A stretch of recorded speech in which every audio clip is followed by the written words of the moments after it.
Good morning poker. Aujourd'hui, nous allons parler du leak numéro 9, la défense de grosse blinde. C'est-à-dire le défaut de ne pas assez défendre sa grosse blinde contre le vol de blinde, notamment de la part des positions du cut-off, du bouton et de la petite blinde. Il y a énormément de joueurs qui ont ce défaut, qui s'est amplifié avec l'apparition de la blinde hanté, donc le doublement de la grosse blinde lorsque on est dans un tournoi et que la grosse blinde paye les hantés. Comment corriger ce défaut ou comment l'exploiter chez les autres? Vous allez le découvrir dans ce nouvel épisode de Good Morning Poker. Défends ta bébé. Quand tu es en grosse blinde, tu as déjà mis des jetons dans le pot, donc tu dois te battre un peu plus pour ce coup-là. En tournoi, tu payes aussi les hantés, ça te donne encore une meilleure cote du pot pour défendre ta grosse blinde. Cependant, tu ne peux pas défendre toutes les mains, mais tu dois en défendre assez pour que les autres n'aient plus envie de t'attaquer tout le temps. Quelles sont les confusions sur le domaine de la défense de bébé? Ils pensent que, par exemple, il faut défendre large avec n'importe quelle main. Ils croient aussi qu'on joue pareil en cash game et en tournoi. C'est pas vrai parce que en cash game, il n'y a pas les hantés.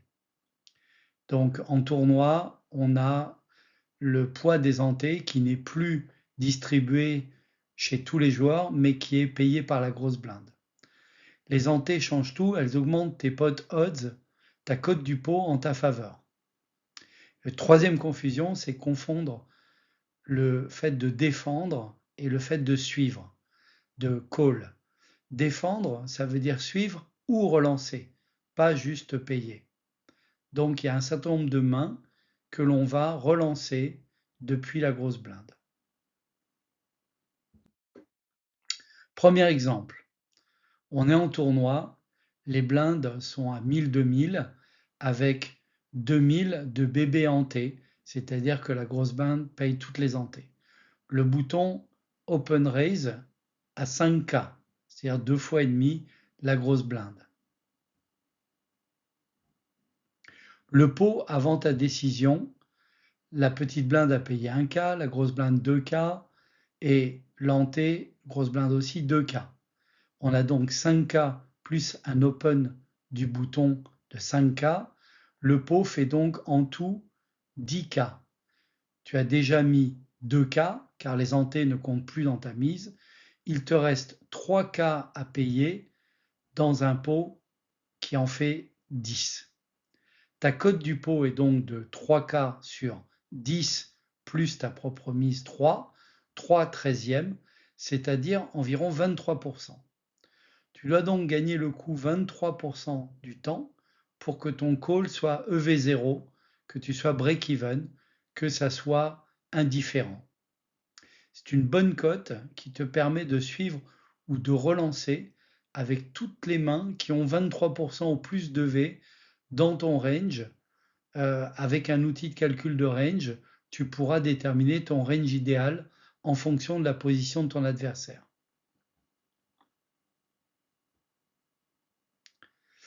Conséquences stratégiques. Tu peux défendre une range assez large. Des mains comme 10-9 off, 8-6 suité, Dame 7 suité sont très souvent défendables. Mais tu vas folder des mains comme 10-3 off, Valet 2 off, etc. En gros, une bonne défense de bébé en tournoi est entre 55 et 70% des mains, inclus les calls et les raises. En cash game, c'est différent. On a toujours un open à donc une grosse blinde à un bébé et un joueur en milieu de position ouvre de 4 bébés.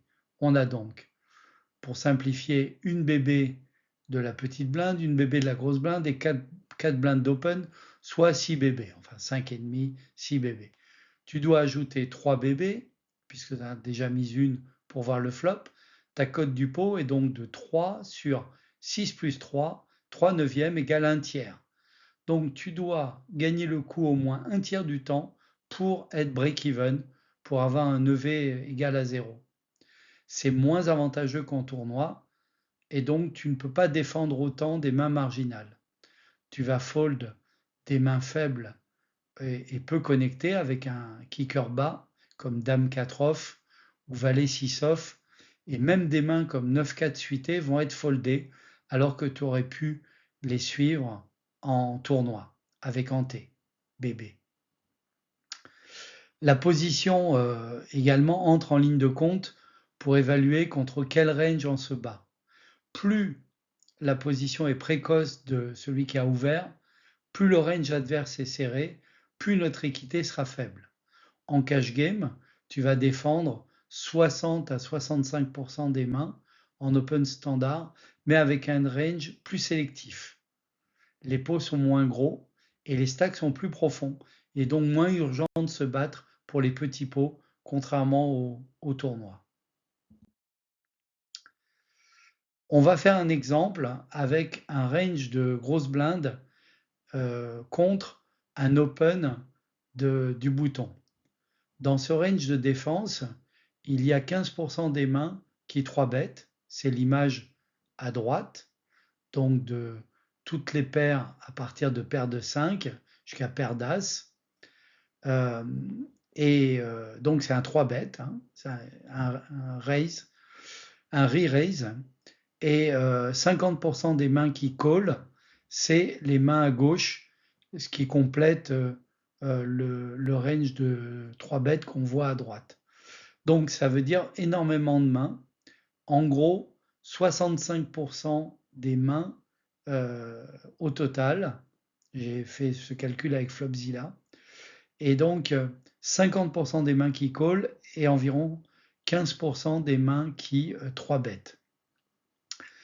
Les meilleures mains de fold correspondent à des Broadway offsuit comme Roi 3 off, Dame 5 off, Valet 6 off, 10 6 off, ou bien des mains à faible hauteur et kicker comme 9 6 off, 8 6 off, ou des connecteurs offsuit bas comme 7 5 off, 6 5 off, 5 4 off, ici. Également toutes les mains avec un kicker 2, sauf As-2 off. Du côté suité, tout sauf 6, 4 suité, et en dessous, 8, 3 suité, 7, 3 suité, 9, 2 suité, jusqu'à 3, 2 suité. Donc il y a beaucoup de mains avec un 2 suité ou un 3 suité, non Broadway, qui fold. Bon, du côté des relances, c'est clair qu'on va relancer tous les Broadway avec un As, un Roi, sauf Roi 10 off, enfin le triangle maudit, Dame Valet off, Roi 10, Dame 10 et Valet 10 off, qu'on relance pas, qu'on va juste call. Et puis côté les As suités, on va relancer pratiquement tous les As suités, sauf les petits As suités. On va 3 bêtes donc, et on va 3 bêtes à partir de Roi 9 suité et également tous les Broadway suités. En résumé, il faut défendre très large, beaucoup plus large que ce que beaucoup de joueurs font d'habitude face à un open du bouton. Maintenant, on va faire l'inverse. On fait face à un raise en début de parole, par exemple contre UTG. Là, il faut énormément resserrer son range. Son range de 3 bêtes, c'est que 6% des mains, donc Dame, Dame plus, Roi, Dame off, As, Roi off, c'est pas beaucoup côté offsuit, et As 10S suité et plus, As 5S et As 4S pour avoir un range de 3 bêtes un peu balancé, et Roi Valet suité, Roi Dame suité. C'est vraiment pas beaucoup. Côté call, on a aussi énormément diminué nos mains en call. On n'a que 19% des mains, donc toutes les paires, sauf la paire de 2. la paire de 2 contre un range UTG, on ne va pas la call en grosse blinde. On call toutes les autres paires jusqu'au valet, puisque à partir de la dame, on fait un 3 bet. Et puis, on va call As-10 jusqu'à As-Dame off, Roi-Valet, Dame-Valet off, et puis pas mal de mains suitées, comme Valet 10S, Dame 7S, Roi 3S, etc. Retenez que par rapport à un open du bouton, votre range de call et de 3 bêtes est beaucoup plus réduit. On passe à 25% des mains en défense contre un open raise UTG. Comment exploiter un joueur qui ne défend pas assez sa grosse blinde, ce qui arrive très souvent. Quand un joueur jette trop souvent ses cartes en grosse blinde, il perd de l'argent automatiquement car il abandonne des pots que la théorie GTO dit qu'il devrait défendre. On peut donc l'exploiter et voler sa blinde très souvent avec presque n'importe quelle main. On va donc élargir son range de blind steal avec beaucoup plus de mains que d'habitude si on a repéré qu'il ne défendait pas assez sa blinde. Surtout depuis les dernières positions, le cut-off, le bouton et la small blind. Post-flop, si jamais il paye, tu peux continuer à c-bet beaucoup de flops car il peut aussi abandonner post-flop très souvent. Par exemple, il défend 40% de sa blinde au bouton contre nous au bouton, alors qu'il devrait défendre 65%, 2 tiers environ. Tu peux ouvrir 70-75% au bouton au lieu des 45-50% d'habitude. Des mains comme 10-5 suité, Valet 3 off ou 9-2 suité deviennent profitables à ouvrir contre ce type de joueur qui fold trop souvent depuis une ouverture des positions late comme le bouton ou le cutoff. Naturellement, s'il riposte en faisant un 3 bet, là, tu peux trouver un fold ou un call en avisant au niveau du flop post-flop. Comment corriger ce défaut de ne pas défendre sa grosse blinde suffisamment?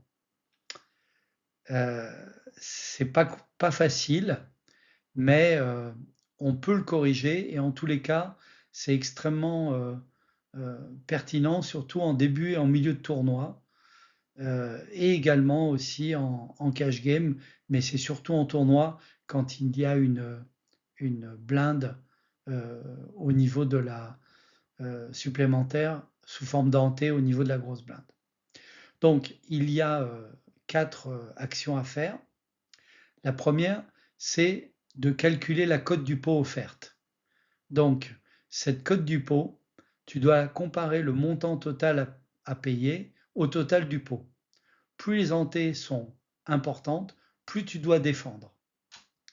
Et donc, on va appliquer le minimum defense frequency à ce type de situation, à ce type de spot. Donc, tu défends au moins ce que la théorie recommande pour ne pas être exploité. On va faire un exemple de NDF juste après. Ensuite, tu apprends un range de défense standard, simplifié. Donc, en fonction de la taille de la relance adverse et de la position adverse. Qu'est-ce que ça donne en pratique? Tu vas défendre des mains jouables post-flop, surtout contre les petites relances en position tardive comme le cut-off, le bouton ou la petite blinde. Donc tu vas défendre des mains comme As-2 off plus, Roi 5 suité plus, des connecteurs comme 6 et 5 suité plus, 10 suite off plus, etc. Donc des mains jouables post-flop qui ont des potentiels de quinte, de brelan ou de flush. Et ça va te permettre de mieux jouer face au c-bet qui va suivre, puisque tu auras quelquefois un tirage qui sera valable d'être suivi.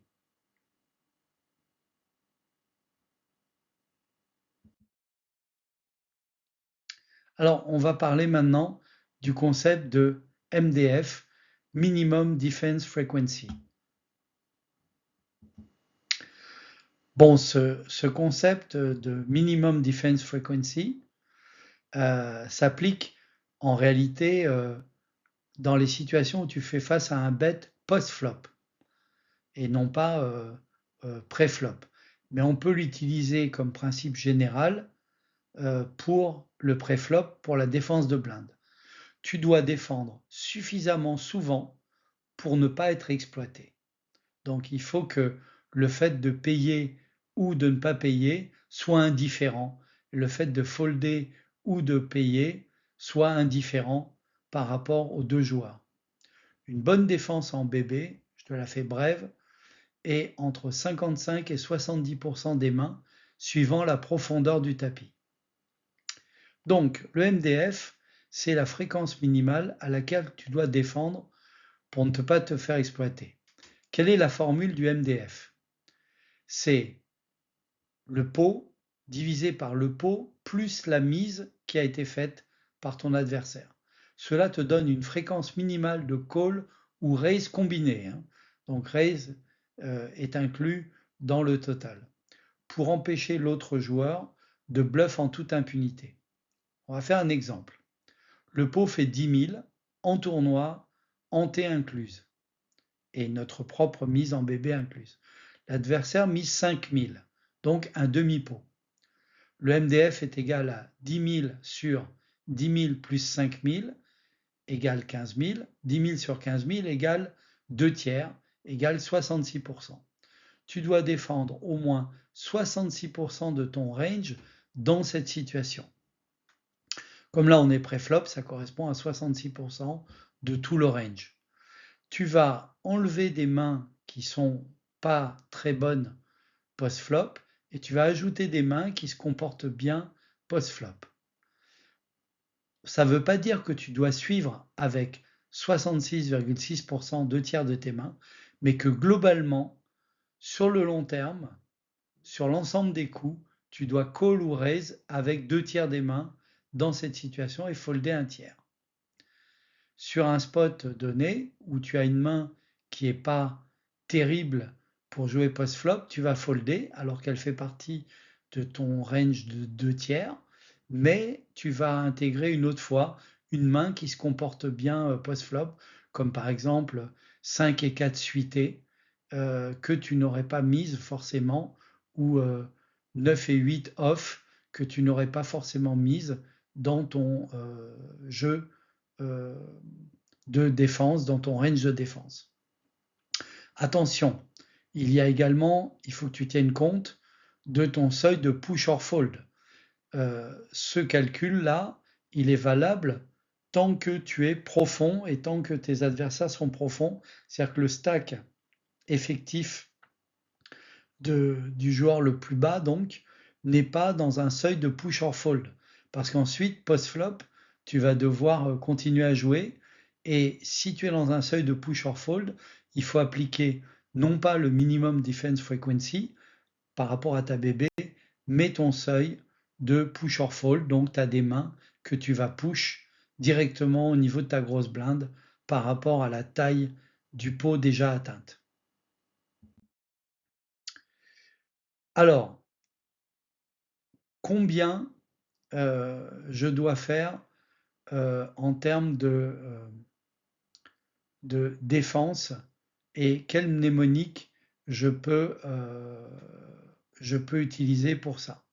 Eh bien, la première chose, c'est combien je dois mettre pour voir le flop, donc pour faire un call ou éventuellement un raise. Donc, si tu as besoin de 20 à 25% d'équité, ça vaut souvent le coup de suivre. Donc des mains spéculatives qui peuvent suivre. Est-ce que cette main a une chance contre lui?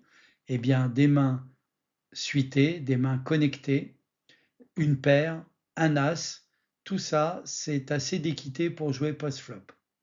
Ensuite, évalue le facteur de position. Il open de quelle position? S'il ouvre depuis le début de parole, tu défends moins de mains, tu serres ton range. En revanche, si il attaque depuis le cutoff ou le bouton, tu défends beaucoup plus large. Est-ce que je 3-bet? Le E de défense. Est-ce une bonne main pour attaquer? Alors, des mains comme As5 suité, Roi 9 suité, 19 suité, Paire de 8 sont parfaits pour un 3-bet light, mais contre le bouton.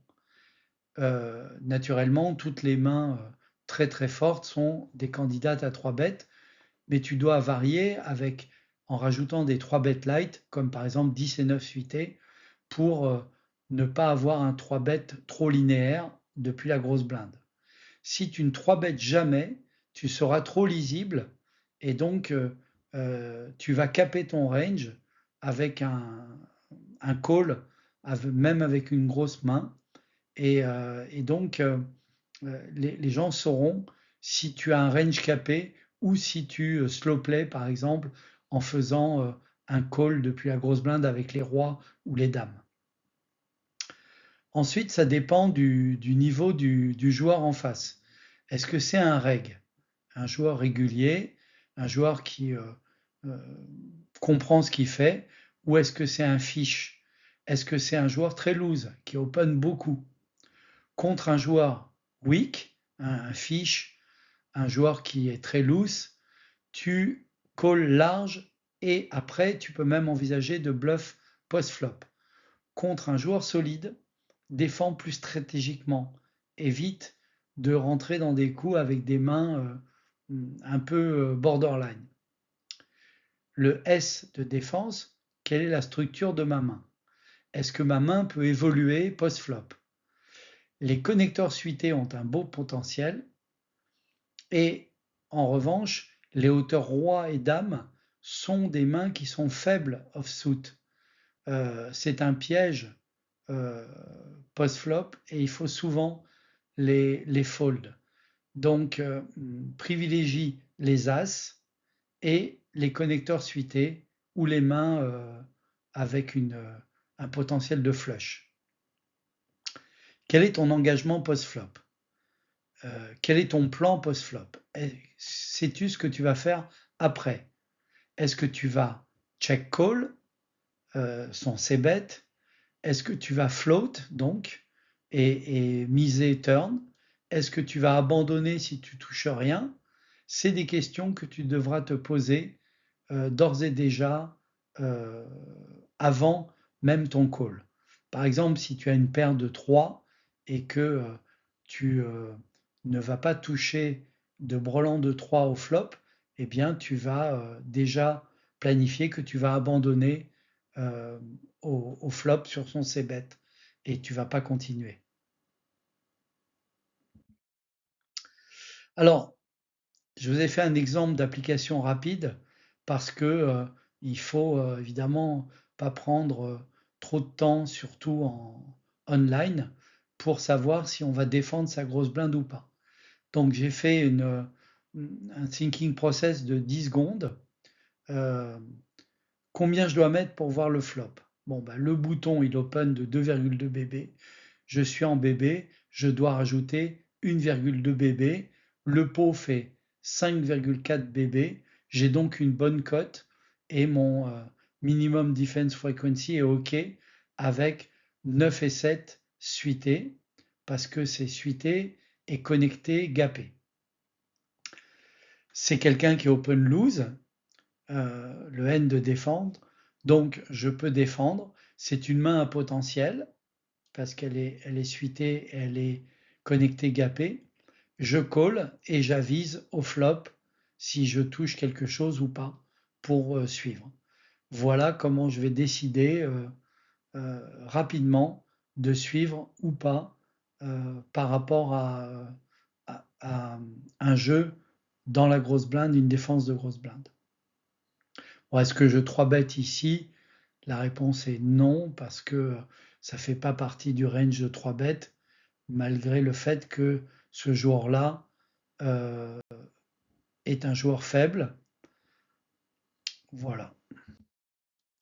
En résumé, Quand tu es en grosse blinde, tu as déjà investi une partie du pot, ce qui améliore tes pot odds, ta cote du pot, c'est-à-dire le rapport entre ce que tu dois payer et ce que tu peux gagner. Habitue-toi d'une façon générale, quand tu rentres dans un coup, à te dire quelle est ma cote du pot, on m'offre combien, est-ce que ça correspond à mon équité potentielle ou pas. Rappelle-toi qu'en tournoi, les antés augmentent le pot initial, donc tes pot odds deviennent meilleurs, ce qui t'incite à défendre plus large. Mais tu ne peux pas défendre tout et n'importe quoi. Le concept de MDF, Minimum Defense Frequency, t'aide à savoir combien de mains tu dois défendre pour ne pas te faire exploiter.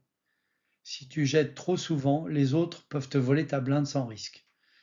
Défendre, ça ne signifie pas seulement payer, mais aussi relancer, donc faire des 3 bêtes dans certains cas.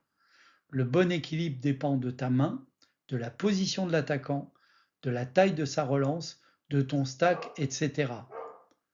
Effectue une routine mentale défense avec tous les points que tu vas calculer. Une bonne défense en tournoi de grosse blinde, c'est entre 55 et 70% des mains, y inclut les calls et les raises. Ben voilà, tu trouveras tous mes livres en français Poker Instinct sur Amazon.fr, depuis le niveau débutant, le 1, les sardines, jusqu'au niveau 7, le joueur confirmé, les dauphins. N'hésite pas également à t'abonner à ma chaîne YouTube gratuite Good Morning Poker. À bientôt!